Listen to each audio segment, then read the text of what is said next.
You're watching the Paddle and Fin Podcast Network. Welcome to the Rusty Hook Podcast, presented by Feelfree Kayaks. Paddle, pedal, or power, there's something for everyone. ZPRO Lithium, serious power for serious anglers. DuBro Fishing, American marine application and soft plastics. Big Lake Bait Company, Texas's #1 custom bait maker. Raw and unfiltered. Streaming on Twitch, YouTube, Facebook, and Twitter. Bringing you gear reviews and candid interviews from the industry's best. Angler profiles, tournament news, and legendary knowledge from kayak fishing's best. Grab that cold drink and get settled in. Now here's John Rapp, our host. Hey guys, welcome to the Rusty Hook Kayak Fishing Podcast. Appreciate y'all hanging out with me tonight. I got a great show for you. Back from the Choo Choo Fest at Lake Murray. So what I mean by the Choo Choo Fest was I rode the struggle bus the whole time. But I did get to stay at a house with the boys from Pennsylvania, and one of those gentlemen smashed it. Actually, everybody there did pretty well in the house, at least the first day and during pre-fishing. But the weather on the second day struggled. But I want to introduce you guys to one of the gentlemen that I got to stay with and who I've been fortunate enough to be a team member with ZPRO Lithium for the past 9 months. And let's bring on our good friend here, Adam Milstead. What do you say, Adam? Hey, how's it going, John? Good, man. So, man, we just got back from an exhausting and grueling 5-day road trip, bro. Yeah, man. And your trip was a little bit better than mine, a little shorter, a little sweeter, but glad that the success was found by somebody in our house, and you pulled it off, man. So, I mean, tell us a little bit about you. Share about some information about you, your socials, and how people can find you out there on the web. Yeah, so for those people who don't know, my name is Adam Milstead, right down there at the bottom.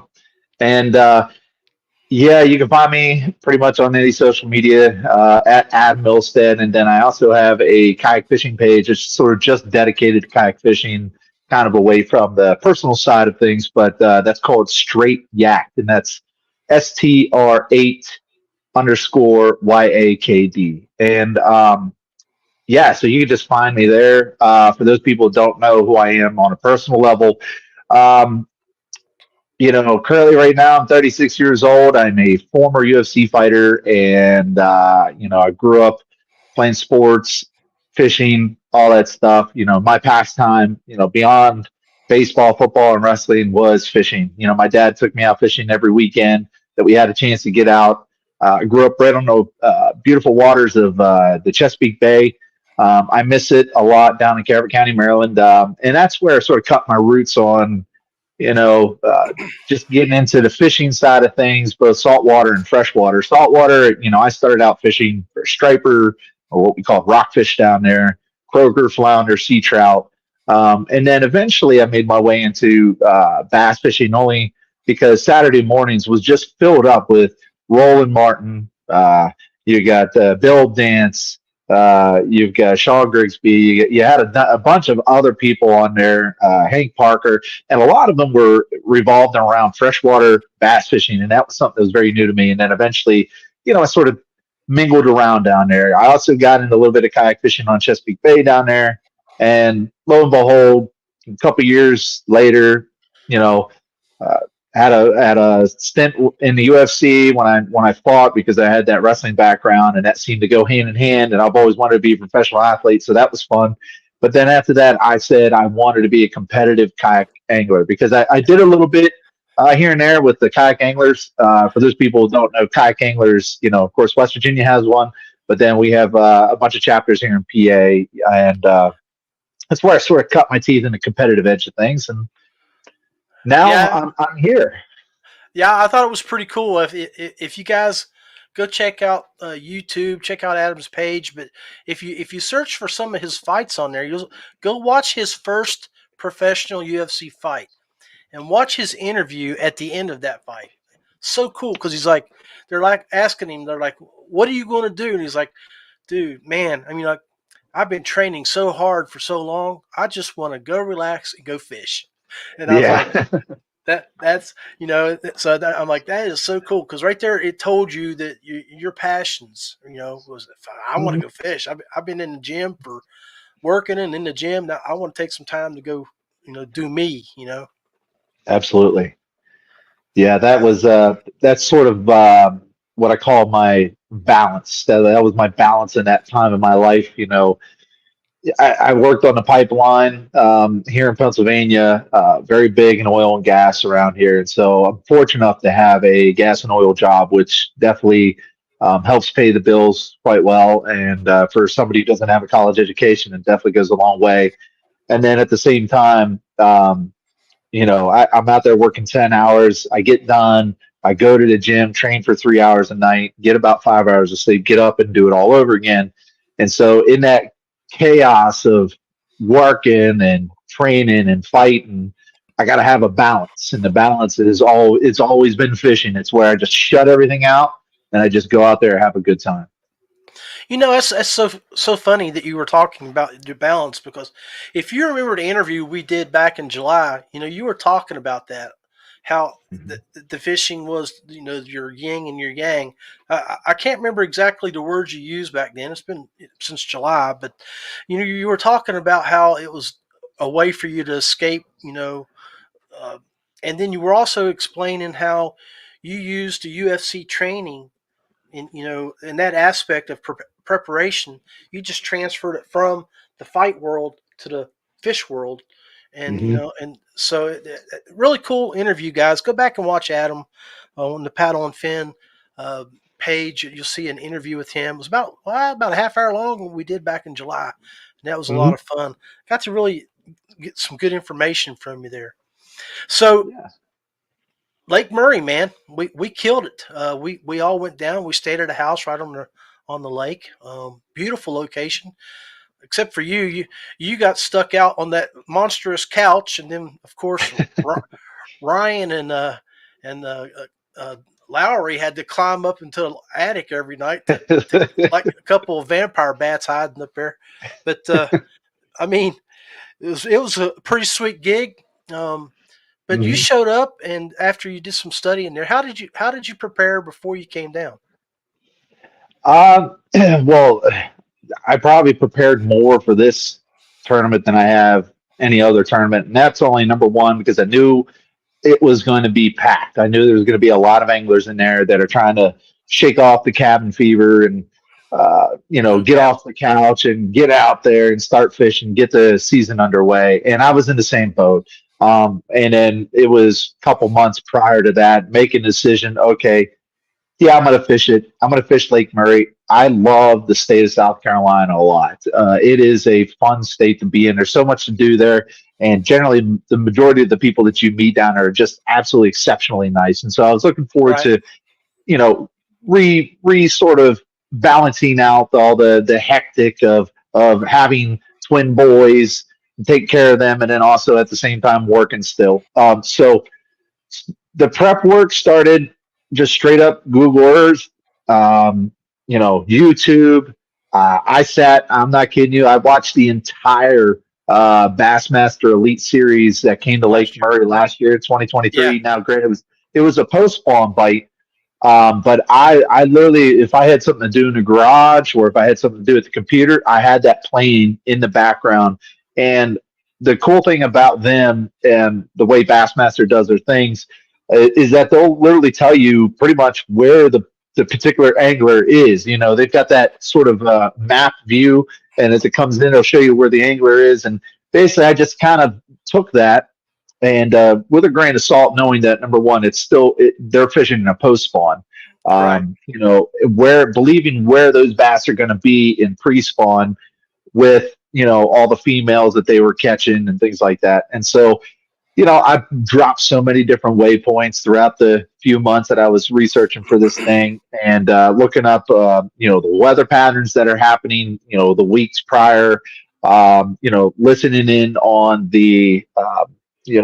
all the information that the South Carolina's DNR was posting about, where they were catching the bass, things like that. And so a lot of that, I just kind of went through all that in my head, and I knew that I had 2 days of pre-fish, and my job was literally to pick two spots that I had pinpoint on and make sure that they're completely opposite from one another, which at Lake Murray is clear water versus muddy water. And so I picked a clear water situation, and then I picked the muddy water situation. Those were going to be my 2 points. And yeah, and that was pretty much it. That was prior to everything else, getting down there. And of course, I mean, everybody knows that in tournament fishing, preparation is key. Beyond the information that you would get from the body of water you're fishing, you got to get your kayak ready. You've got to fix all the little things that got broke over the last season, cleaning up your reels, your rods, organize your bait and tackle, getting the bait. That's exactly right, because that one evening when we were inside watching TV and chatting and stuff, you were gone for almost an hour and a half outside redoing some of your stuff. Yeah, where's Adam at? He's outside. Yeah, I was literally just taking everything that I've learned from pre-fishing and just throwing on the best baits that I think for that particular bite. And and just like in any situation, you go out there and spend about $200-300 worth of baits. Obviously, it's only going to be one bait that's going to work out of them, and you already had it in your box. So right on. But it was just it was a big learning experience, and I was grateful to go down and do as well as I did against some of the best kayak fishermen, if not bass fishermen in the world. Well, it's definitely one of the biggest tournaments we've seen in quite a while in the 10-year history of the really organized sport. And that's one thing that some people don't realize. They probably know you from the UFC, but you're an old school in this sport too. You've been around. I remember it's just a couple months ago, I was looking at Donald Corbett, a friend of ours up in Pennsylvania, posted a photograph from like 10 years ago, and you were in that. And I'm like, yeah, right there. That's old school group right there. So yeah, that was back in the good old kayak angler days when we were just starting that whole program. And Noah Heck was the founder of it. And he actually hit me up. I was working at for a part-time job working at a field and screen store, and he come in. I tried to sell him a kayak. He's like, no. He's like, I got a kayak. I was like, oh, okay. And then he said, hey, you into kayak fishing? I was like, yeah, I do it all the time. He's like, you got to do it like competitively, and I'm naturally a competitive person. And that's when I really started cutting my teeth in competition. And then those guys are great. I mean, Donald and the rest of those guys, the founding guys for kayak anglers who helped get everything off the ground. They're a good group of guys because they weren't out there. They weren't like competitive where they're not going to tell you what's not or what's working. They're not going to like not help you out. I mean, we started this whole thing out just literally like, we went to, actually it was a local lake near my house right now, Cross Creek, and we started there, and it was great. I didn't know anything about it. It was in a real cheap, was it like a Potomac 100? I think the max weight on that was like 200 pounds. And I exceeded that. And but I went out and had a good time, and those guys just made it really fun. And then I was like, man, I really want to do this. And yeah, so that was definitely a dinosaur of a pick, but it was a good memory. Definitely was. It was really cool to see something like that too. And something that other folks that they might not know about you is that you're multi-talented, and I got the firsthand experience of some of your handiwork while we were down in South Carolina, and I'm sure people have seen where the UFC had you featured and done where you got to strum the guitar there too. But you think about any tunes you might want to play for us here now? It's I always like to use the excuse that I got hit in the head a lot in my years, so it is difficult for me to remember lyrics. But I've got one that you already heard. It was a Tyler Childers song, and it's one that I like a lot because it does involve sort of like that West Virginia aspect of the coal mine and stuff like that. And it's a good one. But yeah, I don't know. You want me to play one? Let's do it, baby. Let's hear it. I don't know what the sound's going to be like on this, and I'm in a garage, so acoustics are bad right now. I just happen to have this guitar right there. I don't know if that's pretty cool. Yeah. Let me see if it's in tune first of all.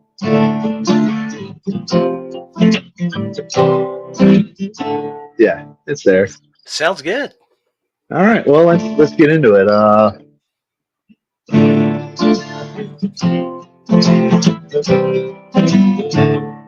Well, Daddy worked like a mule, mining Pike County coal. He messed up his back and couldn't work anymore. He said, one of these days, he'll get out these hills and keep his nose on the grindstone and out of the hills.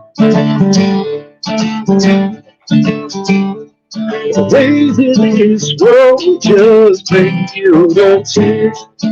Leave the Lord in your heart, have nothing to fear. Do the best that you can, don't lie, don't steal.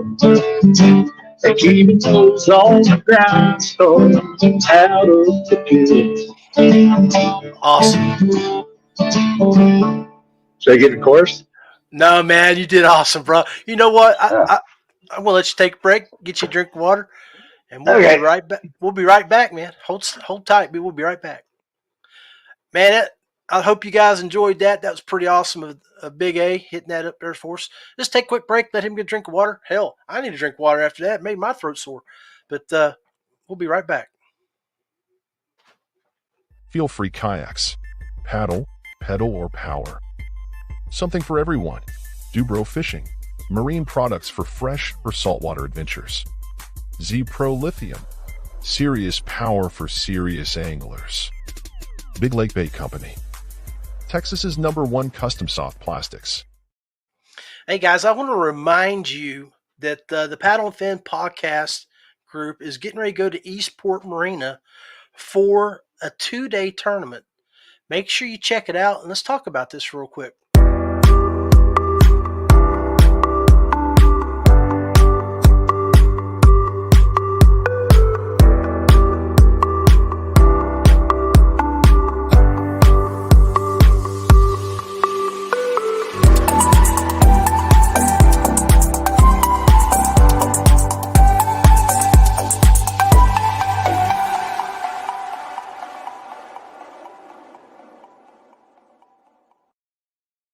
I don't want you guys to forget about putting that on your calendars because we will have some big bass payouts for each day.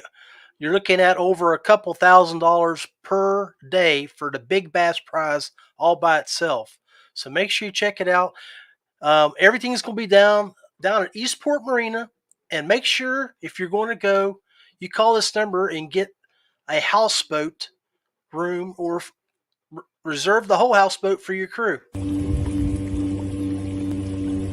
When you call down there, make sure you ask for Richard, and that's the number there. It's 931-797-5064. Reserve your house as soon as you can. But that was the marina right there in that video. You could see there's several houseboats there that can be reserved to get you on and get you on the water right there by, or you can stay anywhere in campgrounds or all the other marinas. It just everything is going to be done right there at that location for the tournament. All right, appreciate you guys hanging out with us the first 20 minutes of the show. We'll bring Adam back on. Hopefully he's got a drink of water and he's ready to roll and start talking strategy and what he did down in South Carolina to cut that check this past weekend. Welcome back, Big Daddy. Hey. So, hey, tell us a little bit about, your strategy once you got down there during practice. because you were talking earlier. You said that you had broke it down while you were doing your map checking and stuff. You had two Mm-hmm. locations. One you thought was clean water, and one was dirty water.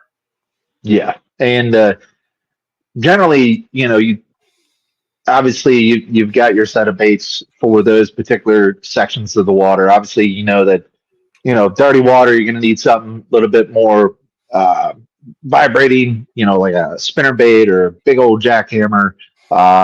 Something bright colored, painted blaze, whatever it may be, something slow moving. So I had a lot of those things kind of tied on, ready to go for that day. And then obviously clear water was more going to be a finessier style application, faster moving baits, reactive baits, and things like that. So the first spot I went to was up north. And the reason why I went there first is because generally this time of the year in pre-spawn, your northern parts of your lake are going to be the one that are this most warm, only because you've got that sun that's going to be hitting it the most amount of time. So I went up there and went to a couple of different locations. The idea was I wanted to find sort of that highway that the bass would normally follow. And I knew that they were making their move. They might not have been on their, like, what you consider secondary points, which are like in the backs of coves with, piers and things like that. The majority of the bass, I believed at that time, were still making their way up, using the primary points and kind of setting up and building up their calories, eating everything that they can find. And so I found this one rocky patch, and it was a submerged island, maybe about a mile, maybe a half a mile away from the ramp. And I was like, okay. So I went there, checked it out, and started throwing around a lot of different things. And I wasn't getting bit at all. And I was getting, anytime that happens, obviously you get a little bit discouraged. And so when that happens, I throw everything back. I just kind of sit around and I graph. I just move around, I use my graphs, and I rolled across the spot about 35 feet deep and noticed a bunch of like on the graph on side scan, they look like little rice patterns, and you could kind of see them all over the place. And it was a nice little hump. And I looked at my Navionics and said that was a submerged creek bed, like a major submerged creek bed. And I was like, okay, those might be bass. They could also be stripers, a lot of striper there. And so I kind of followed that out into the very first point, which would be this submerged island. And then so looked at it, full of rock. I was like, okay, rock holds heat. So I wanted to get down there, I wanted to get deep. And so I picked up a jig, which I never do. I hate jig fishing. I can't catch fish on a jig to save my life. There are people out there who could throw the big old mop and be able to score 5 big fish. Me, I can't. But I had it on there. I was like, yeah, right. Yeah, I'm with you. And I threw it on because it got down on the bottom, and I can feel the bottom. I can feel the bottom composition. I can feel how, if it's silty or if it's rock. And so sure enough, I did that. And like within like 3 casts, I hit my first fish. Wasn't anything special. I think it was like maybe a 16-incher, but it was that I sort of taken into account. And so I kind of moseyed around the rest of the island, throwing this jig out, drug it real slow on the bottom, and pop it every once in a great while. And I caught a couple more 16s. I think the biggest I got out of that area was 17. That whole day, the whole 8-9 hours I spent on the water, I caught 4 fish, and all 4 of those fish came off of that one spot. I went to the back of coves and went out to the main lake. I just couldn't really put together anything crucial, nothing that was going to, say this is a spot. Right. And so the next day, I decided let's go fish that muddy water area. And so me and John Klein, who we were rooming with as well, we went down and just decided, because I love putting a spinnerbait in my hand and slinging it all day and pounding a bank. And so that's what I want to do. I went out there for 6 hours and got a hold of 1 bass. So I was going to say, I didn't have any success either. But yeah, that's what I did. I did that tournament day, and I didn't get a bite the whole day. Oh, jeez. Primarily, either I was throwing a Ned rig around docks, or I was throwing a spinnerbait around docks. So, yeah, and you would think it would work. The water temperature is definitely warmer than the rest. It should have been in the right area, but I wasn't. At least the spot that I picked, and So knowing that, I felt more confident about putting up a limit on an area where I believe that the bass can see my bait better. And obviously that was the other spot. And so it gets real discouraging. I won't lie. I'm sure you heard all the pessimistic comments that I said, when we were sitting down, hanging out, everybody's talking about, yeah, I hit a 21 over here. Oh, I hit 319s today, out of that spot, and everybody's course fishing muddy water. And I'm like, yeah, I got 5 fish out of the whole entire 2 days that I pre-fished. I was like, I'll be lucky if I fish the next day. And so that was pretty much my pre-fishing experience. And then, like I said before, I just decided to fish up in clear water. That was the only spot that I had ever managed to put together any sort of pattern. So was that the second day you pre-fished in the clear water, or the first day in the mud? The first day, yeah. So the first day I fished there, and like I said, because that was going to be the area that was going to hold the warmer water. At least it did a little bit, but some guys were able to find some mid 50s water. This spot down here is like roughly around 51, 52 degrees, and still at that time, man, the bass were just getting ready to move. They're making their way up, but of course, a lot of the guys who did well in muddy water, I believe those fish are what you call resident fish. They're obviously going to react better to warmer weather, and they're the first ones to react to colder weather as well. So, yeah, that was sort of how that went. So, like John Klein, our buddy there, he stated he felt good going into the tournament. Boy, was I wrong. John, I actually thought I was going to do decent at this one myself, based on the way the lake is set up, and it's not a real deep lake. And I thought, well, it might fish into my strengths, and boy, I was wrong. I mean, apparently, if you didn't throw, a jig or a shaky head or even an A-rig in some situations, you weren't catching fish. Oh yeah. So pre-fishing went well, and really, I want to share this to the stage here. You made a post on your Instagram page, which was really cool, for your takeoff on day one. So, what a shotgun start looks like. What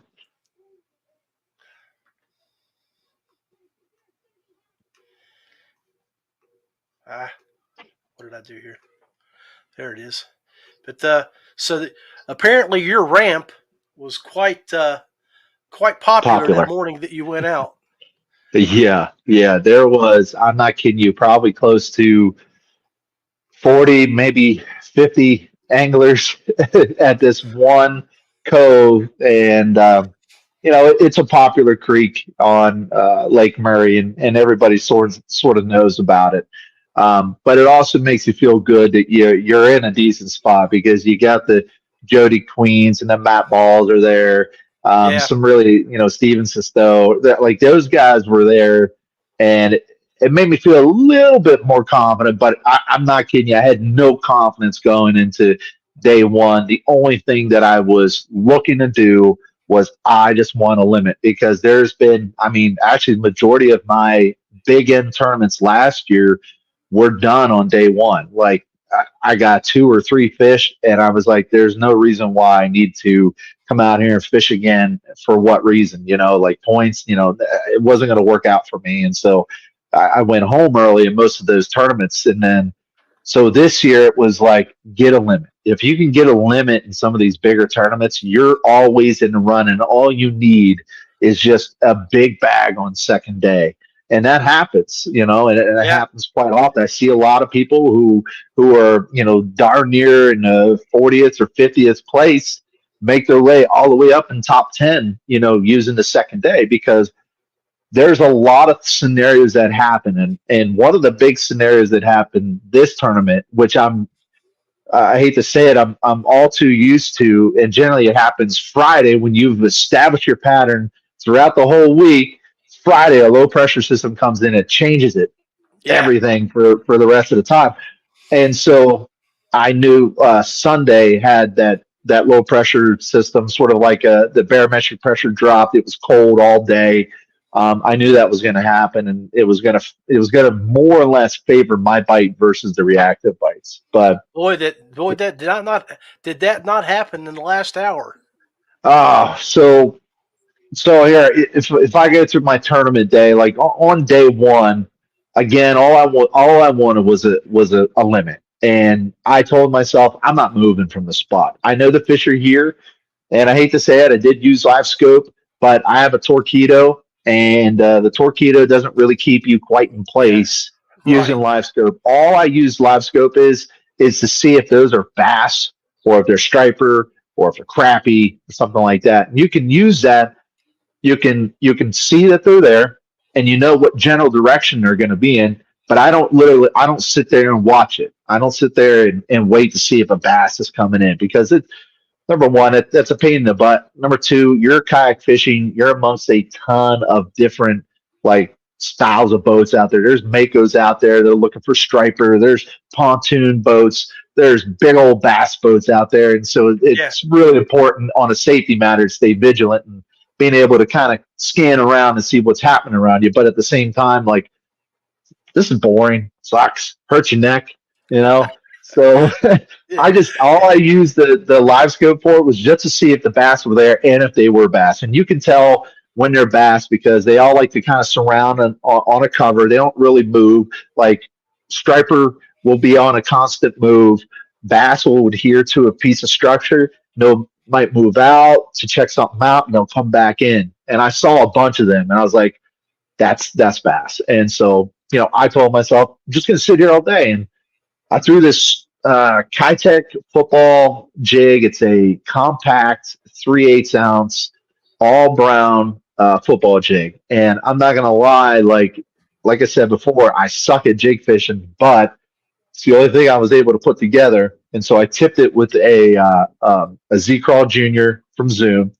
And I casted that thing out as far as I could. And I used it on so actually I got it right here. So I used it on a spinning rod. I know a lot of people like, I'm using a live scope and a spinning rod, but I'm not using it the way people hate on. Like you're seeing on the professional tour. Yeah. No, honestly, like, for what I was dealing with. So Saturday, I don't know if there's probably plenty of people who talked about it. The wind was miserable Saturday. And I was fishing generally open water, and the wind, I think it got up to about 30 miles per hour constant with about 40 mile per hour gusts. I had a lot of water in my boat. It was terrible. But in order to get my bait out there, I had to use a spinner rod. I've got 20-pound braid on here, Suffix 131, and then I've got a 12-pound fluorocarbon leader. And this is actually a half-ounce. This particular one that I'm showing here now is actually a Picasso. It's a little spotty, that guy right there. And that green pumpkin and chartreuse really excelled on the second day, but the first day was the Kayak. Similar fashion, tipped it with the ZPRO Junior, and I casted this thing out as far as I could. Just bombed it. And all I did all day, and it was miserable, was just pick the rod up, reel, pick the rod. I just did that all day. And eventually I found a limit. I got a hold of one good female and a decent mix on some bigger males. And then day one, I was at actually, for the first part of the morning, I was checking. I don't check the scoreboard until I have a limit. There's no reason why I need to worry about people catching bass and stuff like that. The thing I need to know or worry about is me getting a limit, or at least just catching bass. And if that's some advice for you guys, stay off the scoreboard. There's no reason for you to be on there, because all it's going to do is make you like, look at everybody catching them right now. Look at all these fish that are being caught. And frustration builds. Yeah, and then you start fishing faster. You start doing dumber things. You start switching your baits more. that's a big thing for me. Like, I've got 8 rods on that boat, and every single rod's got something different tied on. And I think, Right. That's the one. As soon as I pick it up and cast it out, they don't hit it, I got to change it. There's so many times that it happens. So I don't check it. And then once I got my limit, I checked it and I was in second place. I was like, oh, all right, okay, we're on to something here. And then by the end of the day, of course, you have your sandbaggers and people who hold on to your fish, whatever. Yeah. I end up in like 39th place out of day one, which isn't terrible. No. Yeah. Striking distance. And what's cool is like what you mentioned. There were only 56 limits caught out of 258 the first day. Over 200 people only caught 4 or less fish. Wow. So that was a tough day. I mean, and like you said, if you can catch a limit, you're in a position to make a move.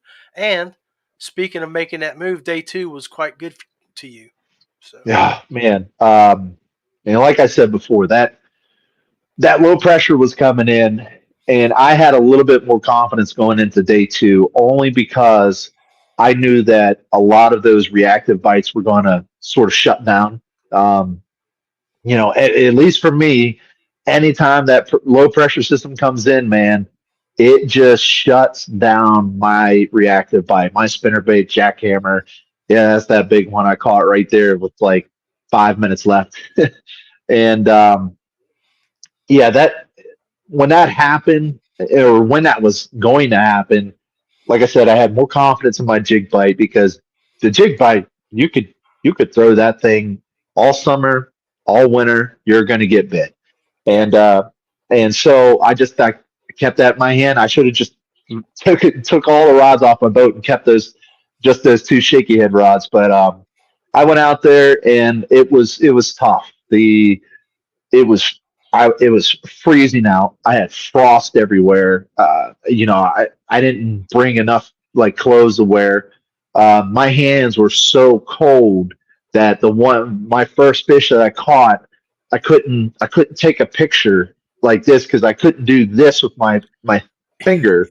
So like you're sitting there holding a bass and you're trying to get it. I'm like, ugh. And so I had to like use the sound sound button on the side. It will take a picture too. It was things like that. And then I ended up getting 4 bass that day. And I was like, oh man, I'm like 1 fish away, and I'm looking at the time, and I'm on this point. I'm still circling this thing. I haven't moved at all. And I just did something that I don't usually do. I probably should do a little bit more often. But I said, man, it's 45 minutes left. I was like, God, can you help me? One more fish, man. Give me this limit. I'm not kidding you. In a spot that I had been casting 30, 40 different times, I cast out very next cast, and I hit a 1775. And, just like an immediate answer to the prayer. And you're just like, oh my goodness, you are a good God. Thank you. And submitted that fish. And you know what happened? I was just like, oh. Yeah. I was like, I don't care what place I end up in. I got 2 limits. And, that generally goes a long way in these bigger tournaments. And so, with about, I fished around a little bit more. And then I noticed, I looked over, got maybe about 20 minutes left. I look over, and there's been a point about 200 yards away that I've seen tons of boats go up to, like over the last 2 or 3 days. They would go and stop on this point, and they'd fish a little bit, and they'd leave. And generally, when I see that, that's probably a hot spot local-wise. Local knowledge, yeah. Yeah, and it's a point. Now, granted, I didn't look at my maps and didn't notice it much, but it's a flat. And it runs right next to that submerged creek bed. And I was like, So I went over, and I did it again. I said, God, I was like, thank you, man. I appreciate it. And I want to keep asking for too much, man. But it would be real cool to get a big fish as a send-off here. Not kidding you. And you guys are going to see this video. I'm working on it now on YouTube. But I'm not kidding you. Next cast, I hit an 1825. I was like, are you kidding me? And submitted it. I was like, do I stop or do I keep going? And sure enough, I said, let's keep going. I cast it back out, 1875. I was like, I'm in an incredible area. Like all those bass that I thought were just kind of lockjawed up and they weren't really eating as much on my spot had actually moved over. And what Jody Queen had said, he said that those bass were point hopping. They were moving to newer areas. It wasn't necessarily that the weather shut them down. Of course, that made them not want to eat quite as much, definitely on the reactive side of things. But that finesse bite was still there. That jig bite, that small compact jig bite was still there. And so I'm like, how much better can this get? And I've got literally like, I don't know, I think I was at like 8 minutes left. I go and I take my run. I just bomb another cast. And then this guy this was a 1925, hit it with like 10 minutes left, maybe 8 minutes left. I bring this thing in. I am just ecstatic. I'm just, thank you, God. Thank you. I mean, holy moly. I mean, I was so blessed that day. And I threw that fish on the board. And you're always worried. Like for me, a lot of times this happens right as it's lines out. You know, Right. there's been so many times I've caught some big fish. You know, it's the end of the tournament. I'm like, I'm here. I'm going to keep fishing. And I catch like next cast big fish. And so I'm just thinking, I was like, wait, it is lines out at 2:45, right? We didn't change the times. Okay. You know, you're worried about it. And I submit that fish and it said catch accepted. I was like, I'm done. I put that away. I paddled off into the sunset, man. And I didn't care where I ended up on the board. I thought maybe I'd been in the money. And I got back to the ramp, had a great day, talked to everybody else. A lot of people had a very tough day.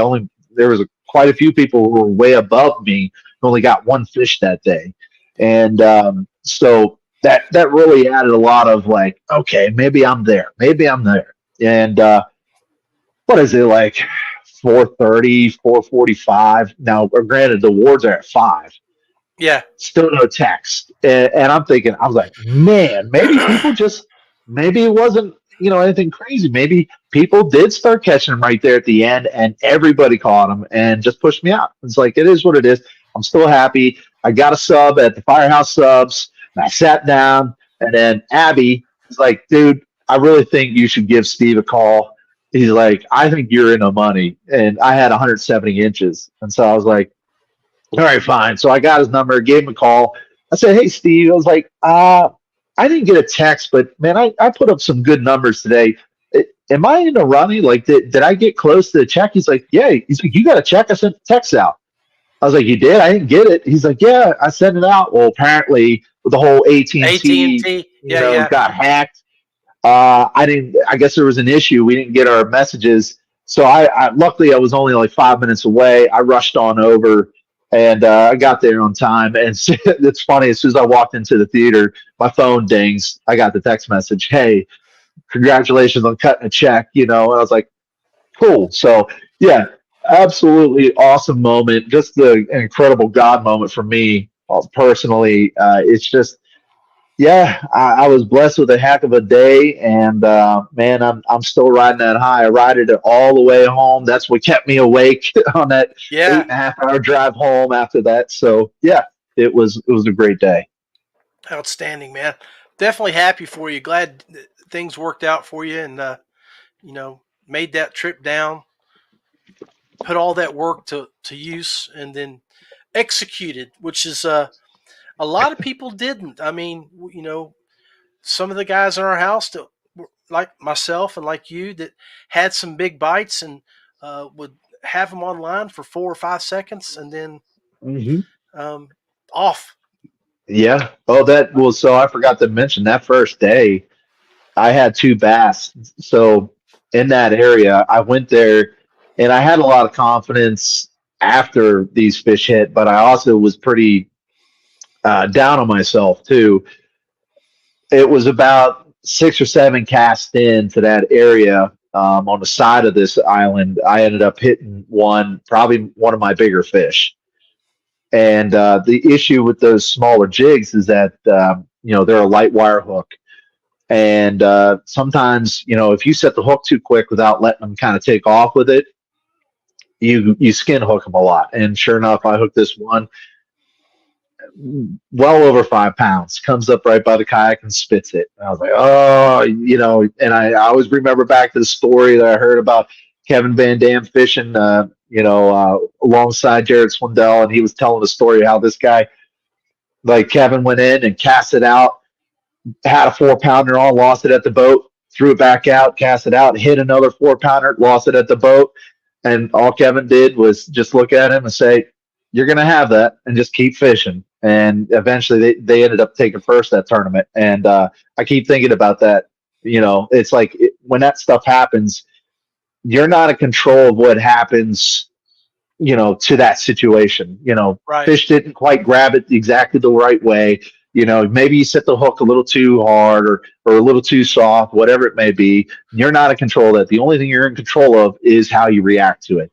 And so there's been many times that when that happens, I react horribly. And what it does is it negatively affects the rest of my fishing the rest of the day. Yeah, I start fishing. Yep. Yeah. And you start fishing faster. You start, getting pissed off. Well, I hit that one. I switch over to my bait cast, and I had another little dirty jig, compact jig on the bait cast with 18-pound sunline on there. Casted it out 3 casts later after that fish. Hit another one, lost it again, didn't get a chance to see it. And so, yeah, that played in my mind right there. Don't get pissed off. In fact, my buddy Coy, I'll give him a little shout out, Coy Scott. He's the one that sort of brought that story to me. And that's I keep that in my head now every single time that happens. It hurts. Put the rod away, just get something you got confidence in, throw it out, keep fishing. And then sure enough, like I said, got a limit. And then obviously the second day did really well. So yeah, it's, these tournaments, of course you want to do well. Of course you want to go out there, be the winner. Everybody does. You just got to understand, man, that some of the best fishermen in the world have bad days, bad tournaments, even bad years. You can't allow like negative stuff like that, or negative months of fishing, fish breaking off and things like that to affect your mental status. You're going to have that. It's a part of the process of growing, building faith in yourself, building faith in God. It's so important to understand that the trials and the errors and the times that you fall and the times that you lose and the times that you get hurt and the times that things don't work and all that stuff is designed to create a better reaction. And in turn, I think wholeheartedly that creates a more wholesome reaction when things happen in a positive way. And so it's just something I kind of look at, and fishing's taught me a lot about that, man. I mean, of course, one good thing that keeps my mind positive in the chaos of trying to do well is remembering, just like you had said, that, as much as I like to do well, I'm also here to have a good time. I'm here to create memories and things like that. Surround yourself with good people, and when you're having a hard time, they'll pick you up as well. Yeah, absolutely. Absolutely. And that was the same thing when I was sitting there moping on the couch saying I had a bad pre-fish and, didn't have much to really go off of. Everybody's like, keep a positive mind, and they're right. Yeah. But, going off of my previous bigger tournaments, they haven't really worked out for me. So anyways, I'm hoping to just kind of take what I've learned from this tournament and everything else and just, take it to the next one and use it and see what happens. So Adam, what is next on your plate? I know we've talked about getting together down in Charlotte, but are you going to do anything before then? I'm not sure quite yet. Honestly, I got to look at my schedule. I've got a couple work things coming up, but beyond that, like I would like to get out there before Lake Norman for Hobie. But I don't know. I think it's also good to take some time off, especially when you have some success and you're riding on some success, is to just kind of clean things up, or reorganize everything, get your rods in order, fix whatever was, screwed up on your kayak, because, that just happens. You always have bad things that happen on your kayak. You break a cord, or whoever knows what else. And then it's important to focus on getting those ready in tune so that whenever you're out there on the water, you're having the best time you could possibly have. If you can feel good, you're going to fish good, So, Well, I can tell you one thing. I look forward to seeing that video that you're put together from your trip. And when do we expect to see that loaded up on your Straight Yacked YouTube page? I'm hoping to have it by this weekend. We'll see. And if I do post it, I may post it on Sunday. And that'll give me at least like 1 week from the tournament. And generally, while it's still fresh in everybody's minds, you try to get as many views as possible. But Right. yeah, hopefully I have it done, by then, and I'll be sure to let everybody know when that video gets posted. Sweet. But yeah, I really appreciate you taking an hour out of your time to come down and chat with us. And Yeah. I hope you get to go upstairs and kiss the boys while they're dozing off to go to bed, and Mhm. hug Mama, and get to talk to her a little bit before you guys call it a night. So, Will do, man. Yeah, thank and you so much for having me. hey, and you know where I'm at, and I look forward to us getting together and just going out and doing a little content shooting and fishing, and hitting some of those waters around your house over there. So. Absolutely, man. Yeah, I'm looking forward to that too. So, Tell the other boys, John and Abby, and all the dudes up in Pennsylvania, that old JK says hello, and I wish you nothing but the best, brother. yeah, thank you. You too, man. Thank you so much. Hang around for a second. I'll be right back with you. All right. All right, guys. So I appreciate you guys hanging out with me and Adam tonight and listening to his story. He had a great event down in South Carolina. Make sure you go check out all his socials. Appreciate you hanging out with me. We're going to shut things down. Make sure you go again. Check out this event that we're going to hold. It's down at Eastport Marina in April. And I'm telling you, the big bass payouts will make it worthwhile just to catch one fish for your whole weekend down there.